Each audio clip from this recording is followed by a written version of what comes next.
Welcome back to another episode of the Know Your Power podcast. I am your host, Juliarene. And I am Kendall Graboff. And today, guys, we are interviewing the beautiful Jazzy Fit. Hi, guys. I feel like my voice is a little not as usual just because I was sick. So it's like I apologize. Sexy, yeah, it's like raspy. sexy. I like it. I'm into Hi, it. I'm Jazzy. Hi, I'm Jazzy.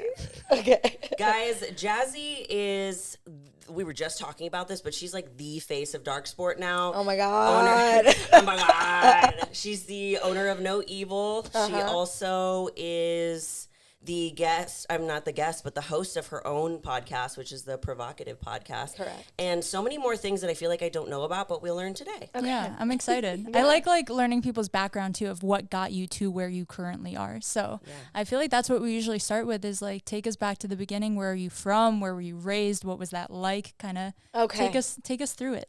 All right. So I am originally from Georgia. Well, I was born in Chicago. Oh, no way.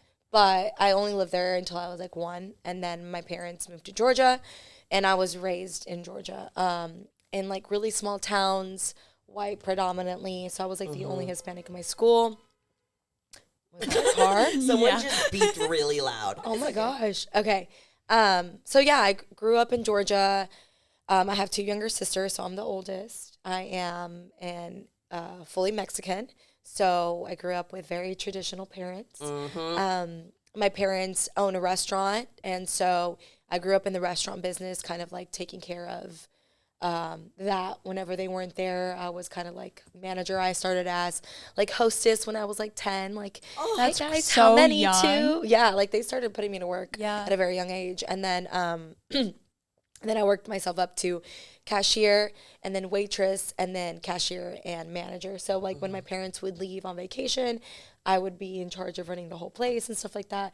Dude. So I got a lot of responsibility at a very young age. And I bet you that has been a huge help for everything that you do now. Because not only, you do all these things, but you're very business savvy. And I think that comes a lot from your childhood as well. Yeah, my dad really pushed it on me. And my dad's one of those, I don't know if you've seen the Hispanic memes. It's like, if you don't know this, like, why are you at school then? Like, you should know everything. Like, my dad was one of those, like, you should know everything. That is such a Mexican dad thing to do. Yes, it's a very Mexican dad thing to do. Like, aren't you in school? Shouldn't you know this? Like, so my dad was very pushy, like, with the business and stuff. And I've always been very, like, ambitious and driven. So, like, it just felt natural to me always, like, taking care of. And then I have a very nurturing self, like we talked about in my podcast. I always like feeling needed and wanted. So I always just helped because I was the oldest, right? And my parents know English, but I was that kid that filled out all my papers and did everything. I just asked for their signature and kind of thing. But yeah, so I grew up in the restaurant business. So with that, I didn't really, my parents didn't really push me to do sports. My parents did push me to do like well in school, but never really in sports. And it wasn't until I met Chris in high school that he was a cross country runner and he was like the best. So he pushed me kind of to get into cross country. And then one of my friends was in cross country. So I started doing sports on the side, but I would literally wake up at 6 a.m. or 5 a.m., go to morning practice, go to school, go to afternoon practice, straight from afternoon practice, go to work, and then work until like 9, 10 p.m., study because I took like, I pushed myself to take like honors and AP classes. So I did all that and it was just like, I think back and I'm like, how the hell did I have so much energy? I feel at like I'm 16. like, how did I do all of that? I'm exhausted listening to that. Yeah, I get exhausted just thinking about it. I'm like, how the hell did I do that? But that was my routine for a long time. And then, my parents didn't really push sports, so they weren't like super supportive. Yeah. As long as I got to work on time, that's all they cared about. So I wasn't ever like, I also wasn't like allowed to go to football games because I worked every Friday. I could never take a Friday off. So that was like kind of like my childhood. It was very restaurant. So packed. Yeah, business focused. And then I did get a scholarship to a community college to run. So I got a running scholarship. So I ran in college for 2 years. And so I went to school for business. I didn't graduate, but I went to school for business marketing. And I ran for 2 years. And then after that, I was like, I don't know if I want to go to school because, when you grow up, when you're in high school, you're like, okay, I'm going to do this. I'm going to do that. I wanted to be a psychologist and I wanted to be an anesthesiologist. And then I was like, no, I think I'm going to go into business because I do think that I'll want to own a restaurant someday. And so I went to business school, and then I was like, I don't even know what I want my life to be like. I don't know. So then I got into training. Well, Chris got into training. And through all of this, not to interrupt, were you guys dating like all through high school? We dated all through high school. Oh my gosh, I did not know that you guys were together this long. Yeah, so we've been together for 12 years. Her husband is her high school sweetheart. Yeah. That's so cute. Yeah, so we met when he was a junior in high school and I was a sophomore. Wow. Yeah, I think junior, or I was a freshman, like end of freshman, end of junior year for him. So then he went to college for 1 year at a different school, at a Christian college. And then once I went to the community college, he went with me. And we were both on the running scholarship. We did break up in college, like for a few months. It's college. It happens. You know. But then once we got back together, we moved out on our own too. Wow. I moved out with him when I was like 20. My parents were really strict too. And so, you know, you're in that age where like, honestly, all I wanted to do was spend my time with him, right? And I liked, and you know, you want your parents to be cool and be like, hey, yeah, you can spend the night at your boyfriend's house, but they're like, now that I'm older, I get it. Like, they don't want their daughter to be spend the night at their boyfriend's house. So I was like, okay, you know what? Let's move out together. And he was like, okay, let's do it. So we moved out together. He was a trainer. And then I kind of followed and we started training people too at the same time. And then during this, it was just me and him, and I'm very proud to say that, like, when we moved out, we were one of those people that, like, we never asked our parents for any help besides, like, taking my bed frame and stuff. Like, obviously, my parents bought the bed frame and stuff like that, like a TV, a small TV. Everything else, rent, bills, we always paid for. And I think that has been one of the biggest takeaways from our life, is that, like, we always grinded it out no matter how much we were struggling. Because during that time, we were doing training. He was doing training. I was working at the restaurant too, part-time on the weekends. And I was doing makeup on the side too. So I had like 3 jobs. You've always done like multiple things at one time, it seems. Yeah. Well, I just love the hustle. Yeah. I've always loved the hustle, and so has he. And so, you know, we had to make ends meet too. And so, that's how we started. And then, you know, training started to pick up, and we were doing training more. And then it just got to the point where I felt like my growth in Georgia was like stagnant. People there, it was when like Christian was posting a lot of YouTube videos. Okay. And so I was like, Chris is the one that was like, hey, you really like modeling. And I wanted to take the modeling path, but I was too short. Like back in the day, it wasn't like social media now where you could get away with more. It was like, if you weren't 5'11" or whatever, no one would look at you. And to be honest, I loved it, but I was like, you would have to drive to Atlanta, which was 2 hours for me, to do all these casting calls that we had to wait hours for. And I'm like, I don't also have the time to be doing that every day or every weekend or whatever. So then once we transitioned to fitness, Chris is like, hey, you should like look into fitness modeling, because it was when Paige Hathaway started, Katie Hearn started. It was when all these big names started. And I was like, okay. I mean, when I look back at the day, girl, I wasn't special. Like, I was just like, okay, fuck it, you know, let me record my workouts. But because it was such a small town and things, and YouTube was just starting, people were very hateful. Like, they were like, you can't record, blah, blah, blah, blah. Like, back in the day, you couldn't even wear a sports bra to the gym. Like, you had to wear a shirt and stuff like that. So it was getting, like, hateful. And, like, as people started to see my come up, too, they were even more hateful. They're like, oh, sorry, but you can't record in here anymore. And I was like, okay, like, we need to get out of here. It was like, it was starting to the point where, like, I think we came to visit, and I loved it. I loved everyone's energy here in Houston. What made you come to visit Houston? Kelvin. Who's Kelvin? I remember Kelvin was working with, he's a photographer and videographer. He was working with Christian. He was one of the OG videographers. Wow. So he was our friend. He's still our friend, but it's been a long time since we kept in touch. But we met in California, and he moved here, and he's like, hey, you should come visit. And it's when he got Liz pregnant, and so they were doing like a baby shower, and I was like, okay. So we came and visited, and we loved the vibe, and we came for summer shredding. It was when summer shredding was still in the very small gym. Bro, that's like the first. That was my old home gym at the time. And I feel like around the time I moved to Austin was around the time like you had moved here. Okay. Because I don't think we ever met. No, I don't remember that. No. Yeah, but that whole era, like I was friends with Liz. Like I remember all of that happening. And then I kind of like walked away from like all of this, sadly. But yeah, so summer shredding at that small gym, that's when I came to visit. And, you know, we took... And I will say this, like, people need to take opportunities because I think people are put up every excuse in the book not to take an opportunity. We had no money, but we still fucking man it. We drove, like, we would drive 13 hours to places just to have the opportunity to meet people and be with people that were like-minded like us. That's why we drive from Austin to Houston to do podcasts with people, because it's like, we love this so much. And yes, it's, you know, you might not have enough money or the resources, but if you just make do. And I think that's a theme in your life. It's like, make do with what you have, even if it's just a little bit. I also think it's so badass that like you and Chris were able to like go through this grind together. Like you guys both really committed and you were like, I'm gonna make this work one way or another. Like that's very admirable. Yeah, so we came and visited and we loved it. And we went back to Georgia and I was like, I'm moving to Texas. Wow. And at this point, we were trying to convince my dad to open up a restaurant with me and Chris. Wow. And my dad was too scared. And he was like, no, like he was just not as excited as we were.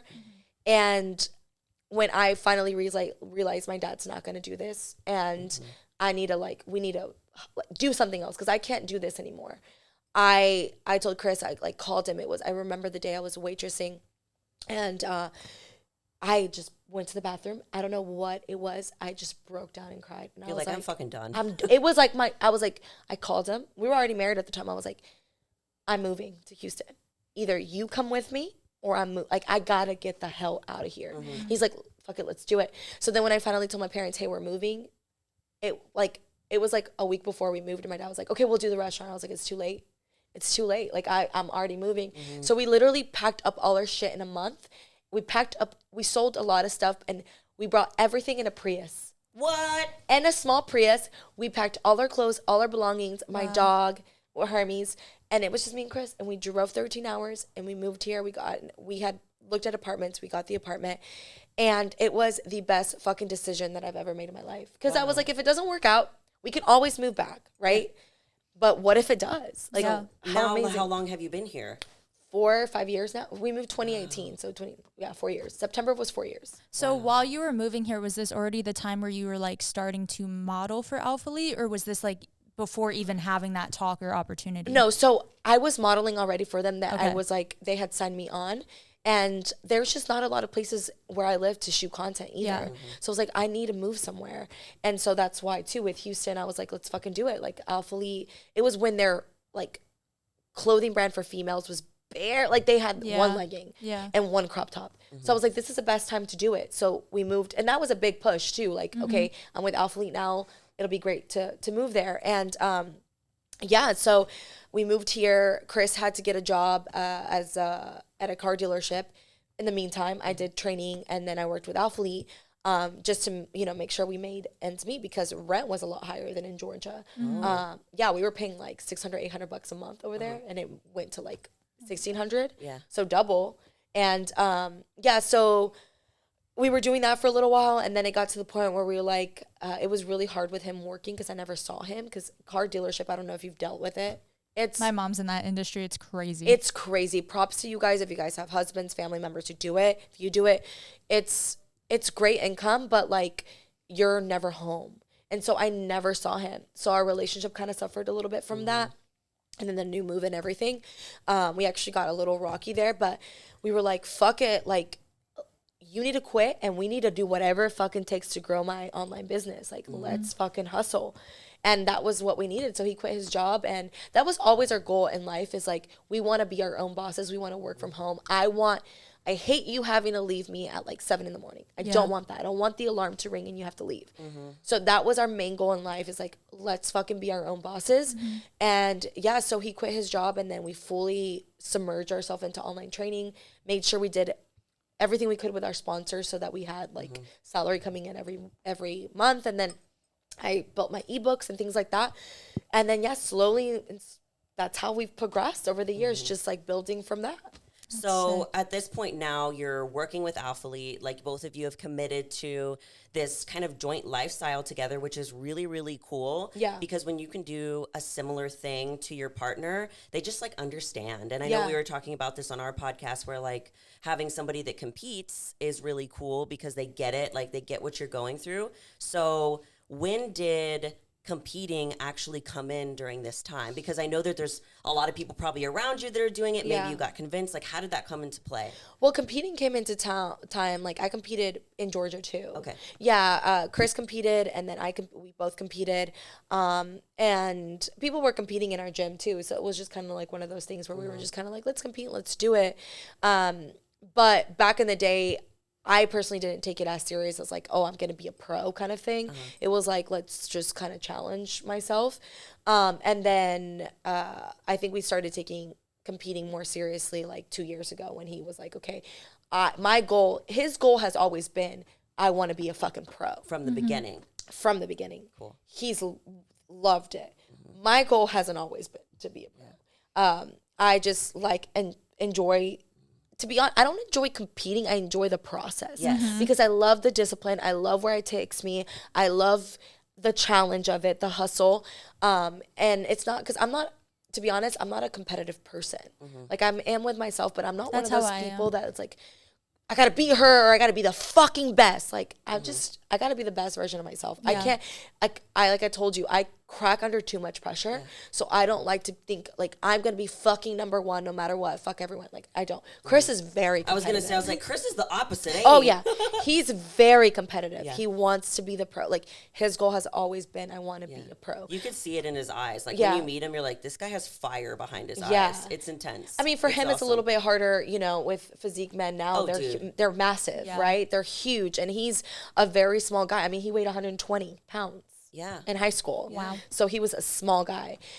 So and with muscle, it takes time. You can't, no matter what the fuck you take, for men especially, it takes time. And so it's taking him time. And he'll get his pro card, for sure. He will. It's just going to take a little bit more time. Definitely. But, I think I lost my train of thought. But yeah, so that's when competed and came. What are your current goals with competing? Is like pro the goal? Would you want to be on Olympia stage? Like what does that look like? So right now I want my pro card, obviously. Yeah. Like I think right now it's meant for me. Like it's like I was telling Julia, it's more like 2 years ago I was doing it and wanted to be a pro, but I don't think I did it for the right reasons. I was like, well, I kind of want to be a pro now because so-and-so is trying to get a pro card and I want to get the pro card too. Gotcha. And now it was like one of those things where I never said I would never compete again, but I loved my lifestyle so much that I was like, I don't want to ruin my lifestyle.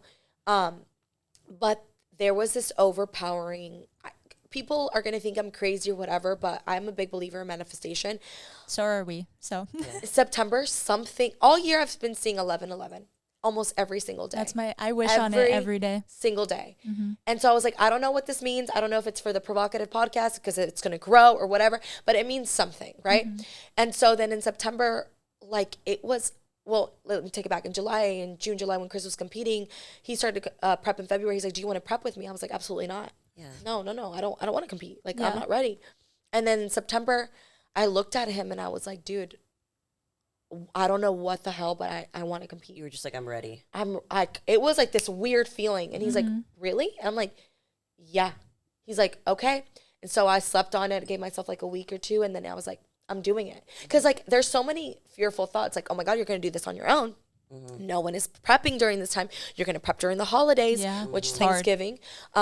Chris isn't prepping, so he's going to be able to eat what he wants. Your friends aren't prepping. So, you love socializing. You're not going to be able to socialize anymore. You're going to have to give up the things you value right now for this. Are you ready to give that up? Yeah. And I was like, no, I think I am ready. And I just felt like this gravity pull that was like, this is your time. Yeah. This is your time to compete. Yeah, I truly believe in that. And I think that the universe drops little hints here and there. And just like you were saying, you didn't know what the hints were for because you have different avenues with where this could have gone.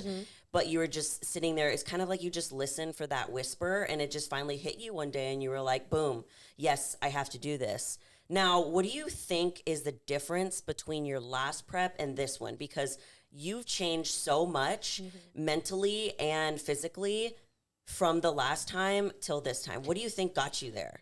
Okay, so last time I didn't have cardio before prep. Like I did like 30-minute Stairmaster sessions here and there. So my preps are very extreme. Like I don't lose weight very easily. Same. So we feel that. So with my prep coach, he's like, also it was during COVID. So I prepped for 9 months. I remember that. I crazy. hadn't prepped in like 2 years, and I was like, okay, I'm gonna prep. And then my 3-month prep turned into 9 months. Was that just the show being pushed back? It kept being pushed back and pushed back and pushed back. And during the 9 months, I only took 1 month break. And that 1 month break, when I got back into prep mode again, my body didn't respond the same. Because I think it's like, I mean, you know, when you cut prep, like it takes a while for your hormones to get balanced again. I think it was just my hormones were all out of whack. And so I prepped for 9 months, and I wasn't used to all the cardio that I was doing. I was doing 2 hours. And I'm not one of those people that can get away with walking incline. I got to do sprints. I got to run. I got to do Stairmaster. I got to spin. I literally got to get my heart rate above 140. And incline walk doesn't do that for me because I'm a runner. So thankfully I have good cardiovascular health, but it didn't do it. Sucks for bodybuilding though. Yeah. Also, like just, I don't think my mental health was there. And then obviously like, I think doing the prep as hard as I did, I was almost like 0 fat, 0 carb for such a long time. It messes with your mental health. And it's weird. Like, so this time 2 years ago is when I stopped, when I said I was not going to compete because I quit 2 weeks out last time. But I quit because I was in a very severe depressive state. Like I didn't want to wake up. Like I was almost to the point of like suicidal. Like I was like, I don't want to live anymore. I would wake up every single day and cry to Chris and be like, I hate my life. I don't want to live. And he was like, what the fuck? Yeah. No. He's like, excuse me, no. Like, prep should not be this. This is not prep. Yeah. Like, you should be enjoying the process. And it's going to get hard, but this should not be it. So then at 2 weeks out, I told my coach, like, I can't. And then he was like, okay, well, what if I cut cardio? And I was really mad at this point. I was fed up at this point. And at this point, I'm like, and I'm not going to mention my coach's name or anything. And it's not, I will say it was my mindset back then, but it was like, I was so pissed because I was like, fuck you. What do you mean you're going to cut my cardio? Why didn't you done that before? Wait, before I had this breakdown, because now I'm committed that I'm not going to do the show. Now you're already so low in this low, it's almost too late. It's too late. Yeah. And so I was like, no, it's too late. And he was like, no, I'll cut it. Like, I'm like, it's too late. So then I took a week off, but I didn't take a week off. I still did my cardio, but like Chris was still prepping. So, which helped a lot because all I did was literally add like a half a cup of rice to my meals. Wow. Literally. And I went out on Friday with my girlfriends for a dinner. And then that Sunday was summer shredding. And everyone was like, dude, you're so lean. Your show's next week. Are you sure you don't want to compete? And I'm like, well, everything's paid for. They're like, well, then fucking do it. And I was like, I was already from that week just taking it off and like getting myself fucking like 80 grams of carbs. My mindset, I think just like was better. And so I was like, the pressure off. You took the pressure off for 1 week to literally just say, you know what, I'm done with this. I'm not going to do it. And it's crazy that mindset shift that happened just for you taking that pressure off yourself. And then you got back. And then what happened when you came back? So Sunday, I was like, it was literally summer shredding in the gym. I was like, fuck it, I'm gonna compete. And then I knew Nick, and he was at the gym, and I was like, hey, do you think you can pick me? He's like, really? I'm like, yeah, do you think you can pick me? I only had dinner last night. I was like, it was a big dinner, and I had ice cream. I was like, but do you think you can pick me? And he was like, yeah, let's fucking do it. Like, let's see what we can do. And yeah, we did it. We peaked. I won the show. I went I went in there, and I was like, I don't care if I win. I don't care if I lose. I'm just going to finish. Yeah. Like I had my suit and everything. I just want to get on stage with Chris, finish it. And at this point I was like, I'm not doing nationals. Chris was going to do nationals, but I was like, this is just it. And Nick asked me, he's like, are you sure you don't want to do nationals? But I was like, no, I'm already tapped out. It was like, it's still like another 3-4 weeks. Yeah. And I was like, no, my mindset was already like done. Yeah. But yeah, I won the show and I'm so happy I did. And then, the last 2 years, I've just kept up with cardio. I don't know if you see, but I love spin. I do spin guys. For fun. I do it 3-4 times a week. So I think just keeping up with the cardio, and then I have a really good balance and relationship with food. So just keeping up with that has just helped so much. So now with this prep, I was already used to the cardio. Yeah. Not used to the 2 hours, I will say, but I was used to grinding it out because I love the grind. Yeah. And so I was used to that, and just my mindset. And then, like I told you, I did therapy in the beginning of the year, and that really helped me because it made me really dig deep into who I am, what my, weaknesses are, what I need to focus on personally, and just knowing those things ahead of time for prep has just helped so much. Yeah. And so much. It's crazy because like you really did set yourself up for success. And I always tell people, if you're not 100% sure that you want to compete, do not do it, because you're right. It will take everything out of you. I was in a point similar to you where I was like, I wasn't to that like suicidal point, but I was like, I didn't want to get up because I was like, what's the point of getting up? Yeah. Like, it was kind of right there, like on the verge. And it shouldn't be like that. No, like, it shouldn't. Doesn't need to be that way because it takes away everything that you love from the sport. Right. And it seems like you love that deep, dark grind place because you thrive in it. Yeah. And why should we let it take it from us? Yeah, it should never be like that. If you're choosing to compete, it's going to get hard, obviously, but it's because, you love the challenge. You love knowing that there's a few people that can fucking do this. And it's a great feeling, But yeah, I mean, this, I think overall this time, just the mindset is just so different. And like I said, I think it was because I genuinely feel like the universe chose it for me. Yeah. Like, it's not like you were like actively bulking or getting ready to do a cut. It just like happened one day. Happened. So I feel like there was no pressure. Obviously, like I want my pro card now, and I hope I get it. But at the end of the day, like I've done my work. I literally can say I've given this prep 100%. So if I win my pro card, amazing. If I don't, then it's at that end of the day on the stage. You can't control it, right? You can just control your prep, what you're doing every day. It's people judging people, and people are it's imperfect. A subjective sport. Yeah. So, I mean, it's been great. I will say that it's been a good experience. It's been tough, but great. So now, like that we kind of covered all of the bodybuilding stuff. She's 2 weeks out, and really just the universe was speaking to her and saying, yo, you're ready. Now I kind of want to move into the Alphalete Darc Sport shift. Okay. So I know that people probably think there's some sort of like drama or whatever, and you're a very no nonsense type of person. That's why I vibe with you and fuck with you, because you're just undeniably you. So what happened with that shift? Okay, so I was with Alphalete for like 5 years. I take my sponsorships very seriously. I've always been like that. It's why I've stayed with Ghost for so long. I love their supplements regardless, but I don't know if you feel this, but with supplements, it's also harder to sell. Yes. Like it's very pushy. So like the pay in supplements, I will be raw and honest, isn't amazing unless you're like pushing it all the fucking time. Yeah. But I was like, I don't need the pay there to be amazing. I just, love getting the subs. I love working with Ghost.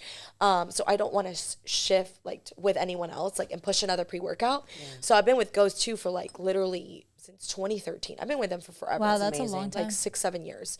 And so, but with Alphalete, I was there in the beginning. I love the brand. I love Christian. He's still good friends with me. But this year, last year I just felt like, I understand companies grow, things change, especially with TikTok and everything. And things were just changing. There was a lot of new people being added, a lot of ambassadors being added. And so when all these people are being added, there's less people. It takes away from being an athlete, right? It takes away from the whole experience of, oh shit, I'm with Alphalete. I'm an athlete, so people are going to use like 20 people's codes, and they're not going to use 50 people's codes, right? So, and I get it as a business perspective, like he wanted it to grow, so he added a lot of ambassadors. But I also felt like I just wasn't growing with the company anymore. Like it just felt like a standstill. And if I'm not growing, if I don't feel like I'm growing, what's happening? You're stagnant. And I don't like that feeling unless you're like, okay, you're making really good money or whatever you are and you're comfortable in where you are, it's fine. But I wasn't comfortable there, right? And so I was like, okay, I had looked at my numbers for a few months now, and I was like, okay, my contract ends in August. Let me take 3-4 months. Let me see how I do. My performance review goes, and I'll go from there. And my numbers were just not where they needed to be, where I wanted them to be. I was pushing it, but it wasn't. And so I just felt like I wasn't growing with them anymore. And I will be raw and honest, I felt like, I wasn't being used for shoots as much anymore because they were bringing all these other people too, which is fine. I get it. But hence, I the growth wasn't there anymore for me. Exactly. So when my performance came in August, I was like, I can't do this anymore. Like, I am not growing. And if I don't feel like I'm growing, I don't want to be here another year. As much as I love the company, it's like, I got to look out for myself. And so at this point, everyone thinks like I had like some strategic plan. I literally went on a walk with Chris because he's like, this is your decision. You need to think about what you want to do. Because it was a big one. And I was like, okay. So then I went on a walk with him and I was like, hey, so I don't think I'm going to sign again with Alphalete. Is that okay? Because I know it affects both of us because it affects our income. And I didn't have anything lined up. He's like, it's fine. Do what you want to do. We'll figure it out. And so I like that that's like the overarching theme of your life is like whatever you decide to do, you know you're going to figure it out. Well, the thing with us too, I will say, like, he loves bodybuilding. He loves the fitness lifestyle and everything. But I also love that he's not the one in front of the camera. So he's basically my manager. So he does everything behind. Like, he supports me and our brand, you know, because I am the face a lot of our brand. But I think it would be harder if he, like, had his own brand or, like, you know, he's like, I don't want to be the face of the camera. I want you to do it. And we invest in me. But so he's like, whatever you want to do, whatever's going to make you feel more comfortable. So, you know, I had the hard talk with Christian. I was like, hey, I'm not going to sign again. And obviously he didn't want me to leave, but I was like, he's like, I understand. You got to do what's best for you. So at this point, nothing. I mean, I didn't have anything. Chris is like, oh, is there anyone you want to work with? I was like, not really. I'm like, I like navigation leggings, but that's it. I love Darc Sport. We've been Darc Sport OGs for forever, since like when we lived in Georgia when they first started. We always bought their stuff. We lived by their never fucking give up. And so, but I never thought it was a possibility to work with Darc Sport just because their she brand was still so small. And so all their athletes are competitors. So I was like, okay, well, I'm not a pro. Like, all their athletes are pro competitors. So I was like, I don't think they're gonna want me anyways or whatever. So I didn't even look into them. So it's crazy how life works. Literally like a week and a half after I said no to Christian, like I was like, I'm not working. You know, I want to end things or whatever.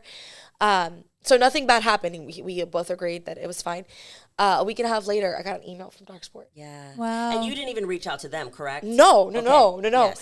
I was at the gym and Chris reads our emails and he's like, dude. I'm like, what? And I was like mixing my stuff. He's like, guess who's in your email? And I'm like, who? Darc Sport.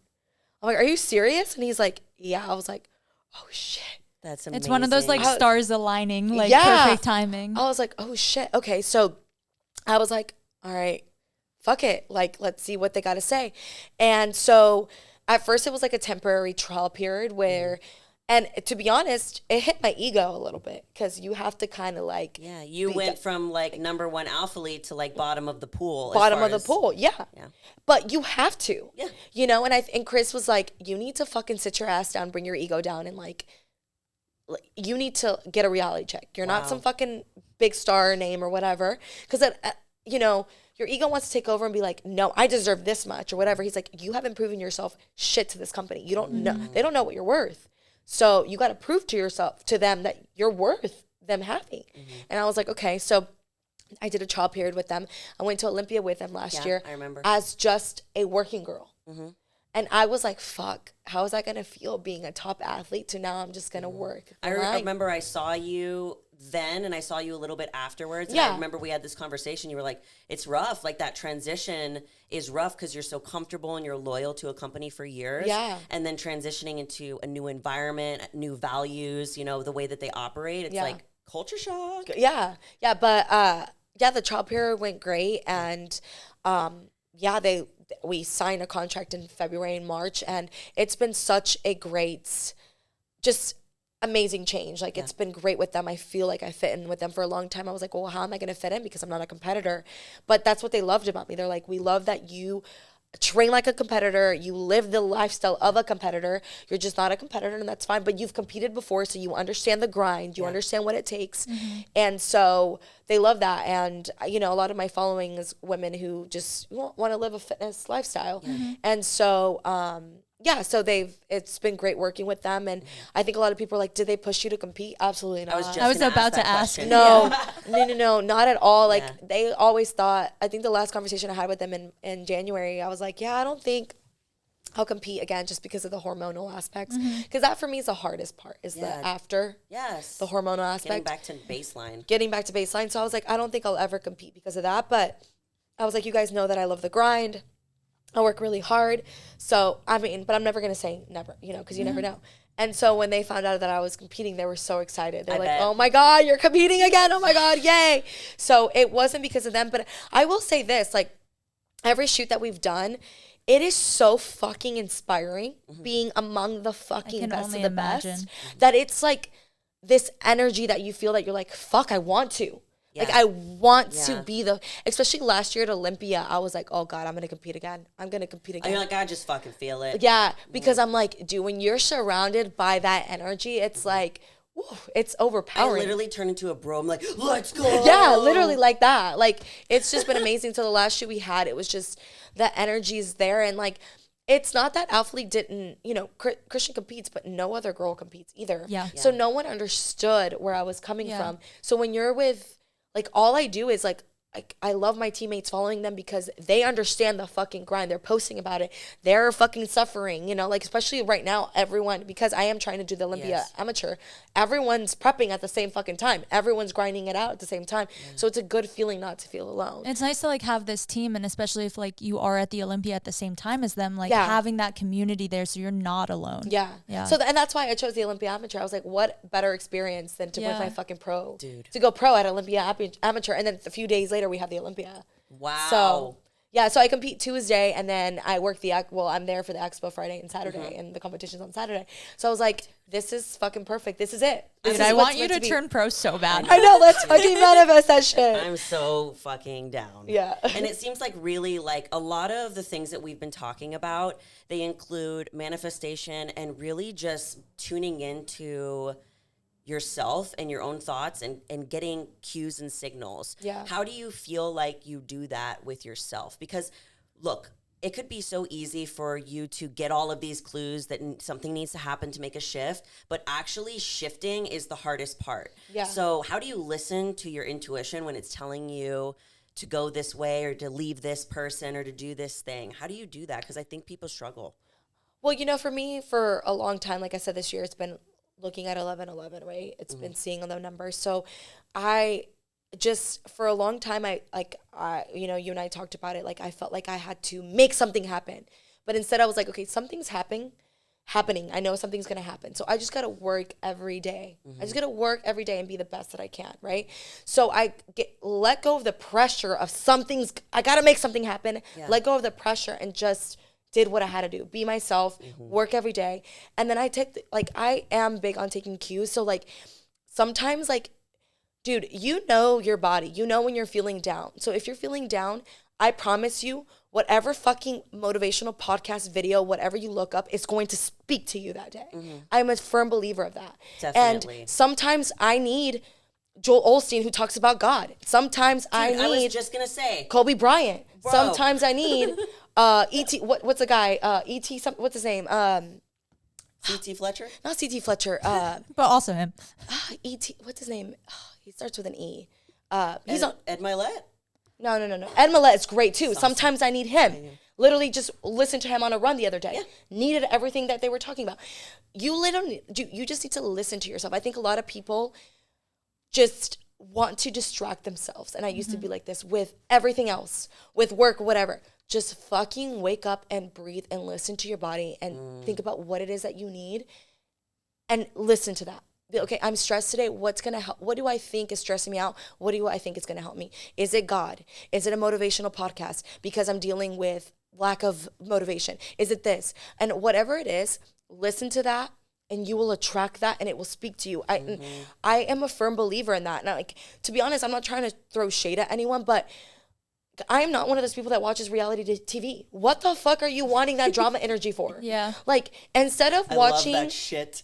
Like, she does. Okay, see, I'm not, but you're also a person who takes time to invest in yourself. But the thing is that I don't anymore. Okay. Because I had to tune into myself, and I was starting to feel like almost like I was a person in that. I was trying to act like those people and feel anxious. She told me she was feeling like some of the anxiety from like the dating and cheating shows, and you're like, whoa. Yes. And I was like, oh, it's probably from what you're letting into your energy and your space. Maybe I should stop. 100%. My therapist said this to me because during this time, I was watching movies and things like this, and in every movie that I was watching, everyone was cheating. Wow. Everyone was cheating in every movie, and it was okay. And I cried to my therapist. I was like, what is happening? Like, is cheating going to be the next thing? She's like, you're watching this, and it's affecting the way that you think. It's affecting the way that you think about your relationship. As soon as you're watching something and it's not aligning to your values, you need to turn that shit off. And I think number one is setting your values. See what it is that's important to you and do the things that are important to you. And if it doesn't align to your values, tune that shit off. People, things, whatever it is. And that's how you get more in tune with manifestation and aligning yourself to the things that are meant to be for you. Yeah, because they truly will happen, guys. Yes. Like, I think people just believe if they stand still that things won't happen. But right now, people that are listening to this, there's something that's in your head right now, maybe that you want, or a connection, or maybe it's a brand, or whatever it might be. Maybe it's a person that you are trying to get into your space. There's things happening that you don't realize. Yep. There's people that are saying your name. There's people that are dropping your name here and there. Same thing. Like, what I'm thinking about is the Darc Sport stuff that was happening. Yeah. So you were going through this transition, and you're over here by yourself thinking, oh, I don't know what's going to happen next. But miles and miles away, Darc Sport's whispering, hey, maybe we should bring Jazzy. Yeah. I think she'd be a great asset to the team. Why did that give me chills? It's true, because like something similar to that just happened to me, and I'm over here thinking like, I don't know what I'm going to do next, blah, blah, blah, blah. And there's things that are aligning for you, and all you have to do is just start walking that path. Yeah. It's 100%. wild. Yeah. I love your mindset and viewpoint on all of this. Is it something, do you feel like that's been with you forever? Is that something you learned, or was it recent? Did it come with age? Like, where did you find this mindset of like really being free? Just like, I think with age and getting in tune with myself, like, I think I've always been a big believer in manifestation and karma and stuff. I think what you attract will come to you. What you do will come back to you too. I've always been a big believer in that. But I think in the last year, I made the huge change just because I did really focus. For a long time, I just didn't want to focus on myself. I was like, okay, how can I help this person? How can I do this? How can I do this? And like distracted myself with other things. And then this year I was like, no, I need to dig deep in myself. That's why I started therapy and like really find out who I am, why I can't just sit still with myself. And I think that's when all the shifts just changed. And like I started manifesting more and like just dealing with things that I wanted to attract, like listening to things that I wanted to attract. And I think honestly, it's been this year. I haven't always been this way. It's just been this year. This year is That's awesome, though. Literally a butterfly transformation for you. And it is a lot about what you're bringing into your space. I was even telling Kendall this, but I love true crime shit to the point where I watch it at night and I listen to it in podcasts. And I've been having a lot of anxiety lately, like with panic attacks. And I literally had a light bulb go off, and I was like, bro, it's probably because all the true crime I was like, watching. She's like, I don't know how I was like, duh. Yeah, no, I'm the same way because I love true crime. I listen to Murder with My Husband. You know that one? No, but I need to. Oh, it's really good, but I was listening it too much to the point where, dude, I was getting out of my car and I was like, fucking, like having an anxiety attack. That's me. And I listened to like, one episode with her. I'm like, I can't do this. In a way, it's a good thing because I have been more aware of my surroundings and I am more careful when I'm not with Chris, but at the same time it has given me more anxiety, so I listen to it here and there because it's too much. Like, to be honest, what's that show with that crazy guy that was just on Netflix right Jeffrey Dahmer. Yes, dude, that one gave me nightmares for days. I couldn't. I watched 4 episodes and then I got a really bad nightmare, and right now with prep, you know, like it's already hard enough to sleep. I was having horrible nightmares and we couldn't finish it. Chris is like, I don't want to finish it because your nightmare was just too bad. Like, let's not do this. So it's just, I can't because it gives me really, really bad anxiety. Exactly. Like, really what you're bringing into your space has a lot to do with how you start responding to things, how you show up with other people. It's freaking wild. And it's not to say that you can't enjoy, like, yes. you know, a drama show here and there. Yeah. Like, please don't think that you can't enjoy a funny movie and stuff. But for the most part, like, at least start your day with something that's going to inspire you, motivate you, whatever it is. How do you start your day? I'm curious. Okay, so for a long time, I was just waking up, going to the bathroom, being on my phone, because I take like the first 20 minutes to use the bathroom and be on my phone. And I was like, okay, this is just making me anxious. So now I start my day with, it could be like a 5-minute prayer, a 2-minute prayer, a 10-minute prayer. But I pray. The first thing I do, I pray, I manifest what I want my day to look like. I just pray that God gives me strength to battle the day, to get me through the cardio, to give me a positive mindset that day. And it's helped so much. Yeah. And then I'll get on my phone. Yeah. But I feel like it gives me less anxiety than just going through Instagram, looking at my DMs. Because at the end of the day, I'm not even replying to the fucking DMs at 9 a.m. It's just like, I'm stressed. Now I'm stressed. And the world is controlling me, and I'm not controlling my surroundings. Yeah. So I love that. I just love to hear how other people set their day up, because for me, that's super important. I can't get on my phone, and every time I do, I immediately regret it because I'm anxious. I think I should be doing this, should be doing that, and I'm like, no. Yeah. Me time. Yeah. Well, now I want to move into our last topic, which is your OnlyFans. Okay, let's get into it. And I love that she is just so open about her OnlyFans, and just, we were talking about it on our podcast together, but she was saying, like, if you don't want to be a sponsor, then don't. Yeah. Like, you're not going to change who you are for other people to be happy or whatever. So I kind of want to go into, like, how did people respond to you when you first said that you were doing that? Because you're mainly like fitness related, and then you kind of shifted into something else. Like, was the response negative? I also want to know, like, what did you have any mental block on your own? Because I have a lot of friends that are in the OnlyFans space, and I don't have one, but like, obviously it's crossed my mind of like, I'm like, as a businesswoman, I'm like, clearly it's a great form of income for a lot of women that I know.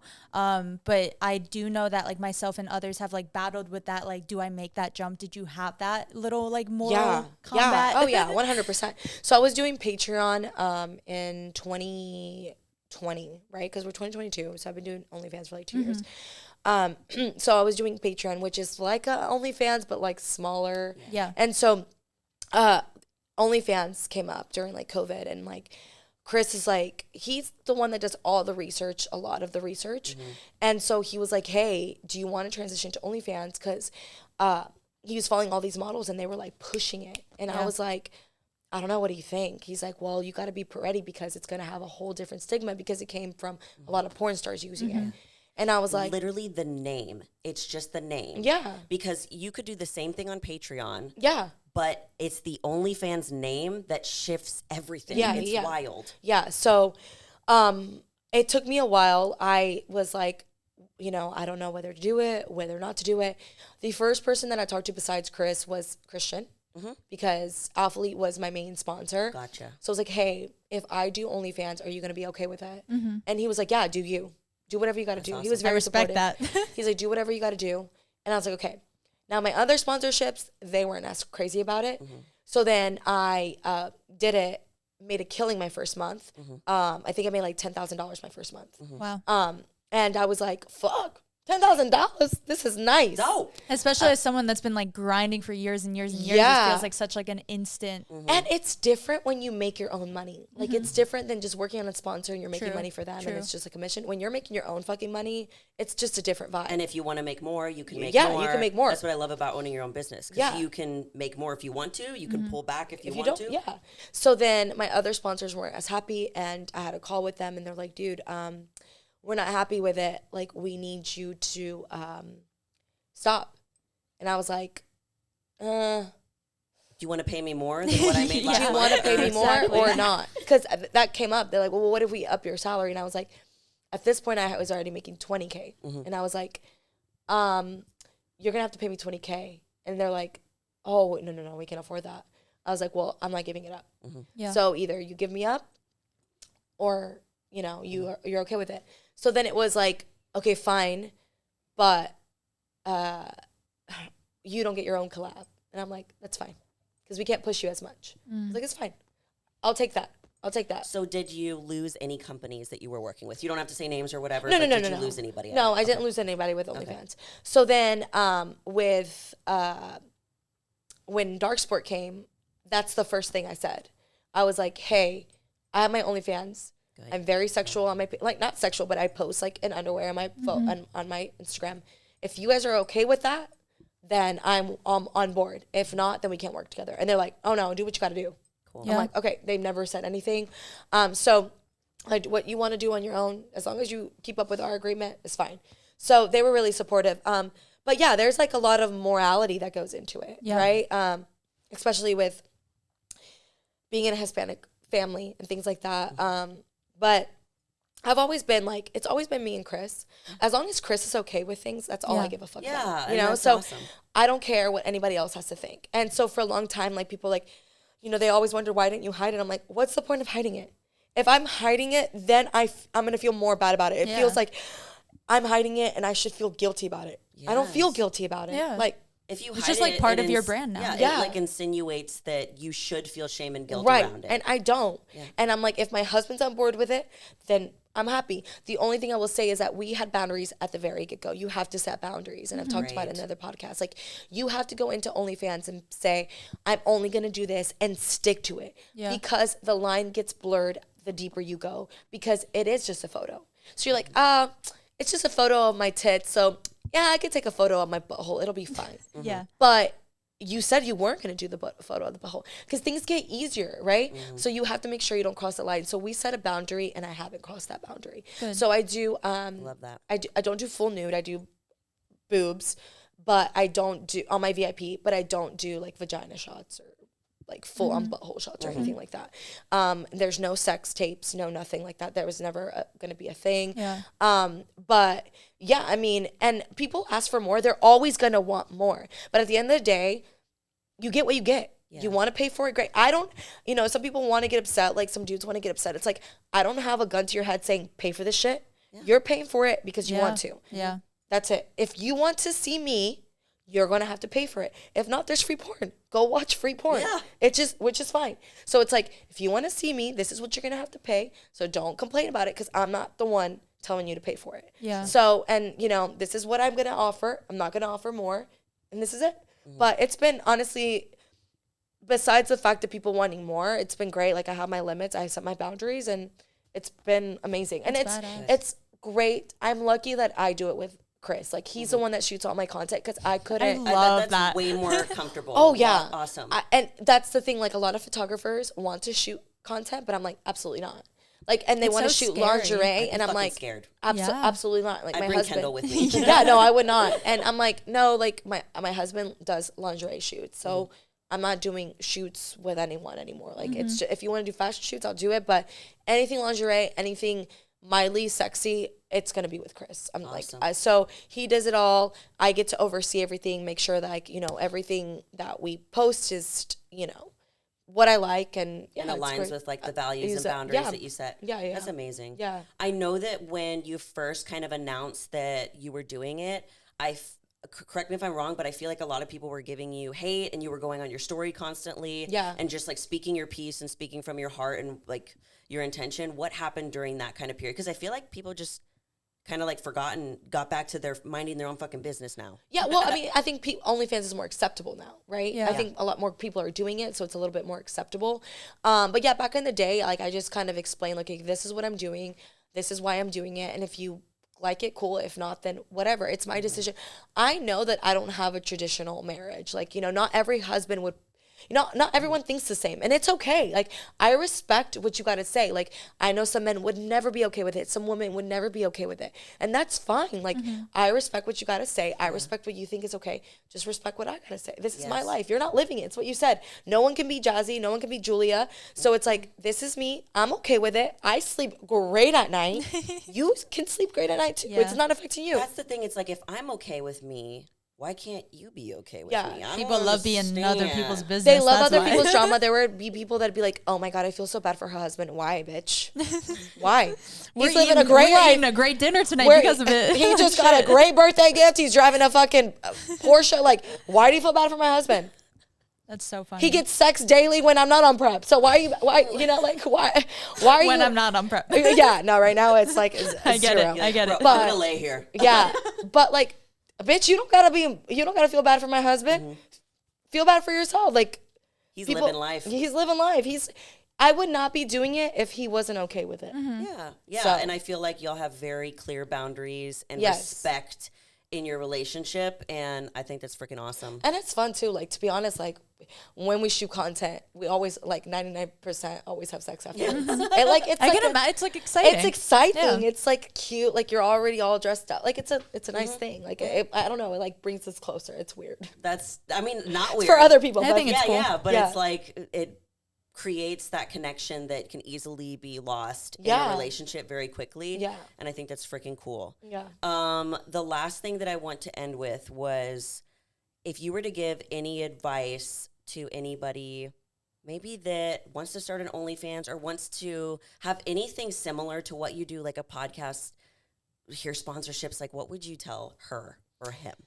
I will say take any opportunity you can get if it's a good one. Obviously, like, you know, you have to like think about it, but I think people are scared to take opportunities because it's going to be hard work or whatever, but do it. You never know what you can learn from it. If it doesn't work out, it doesn't work out, but you never know what you can learn from it.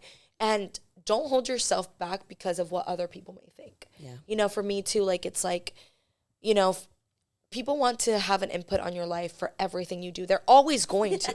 And the older you get, you realize that it's with everyone, even moms. Like, the mom community is so rough on each other. Like, it's like, moms are just doing the best that they fucking can. Like, it's crazy. Like, if you don't teach your kid how to, like, for instance, eat this way or do this, oh, you're a bad mom. And then you're a bad mom. It's like, people are always going to judge what you say, what you do, everything. So just do what you want to fucking do. So if that's the case, then why not just do what you want to do? Mic drop. Yeah, like, just do what you want to do. Like, no matter, like, if you're happy with your decision, if you are happy truly with the decision you're making, it doesn't matter what anyone else has to say, as long as you're happy with it. So I would say that. And then, obviously, I've said it a lot, but as I've gotten older, setting boundaries with people is a big thing for me. So just making sure you set boundaries with people that, you know, don't let people affect your energy more than anything, especially because of that. If you want to do something and people are being negative, like, make sure you set boundaries with people and realize when people are actually giving you constructive criticism and when they're just giving you criticism because they don't think that they can do something. Yeah. So setting boundaries with people is very important. But, you know, just go for it. More than anything, it's like, you know, like, title of the your podcast, Know Your Power. Like, you are so much powerful than you think. You just got to do it. Yeah. You just got to commit and do it. I love it so much. That's what we stand by. The final question. Okay. When was the moment that you truly knew how powerful you really were? Man. People usually need a second to think. So if you need a minute, we'll give you a minute.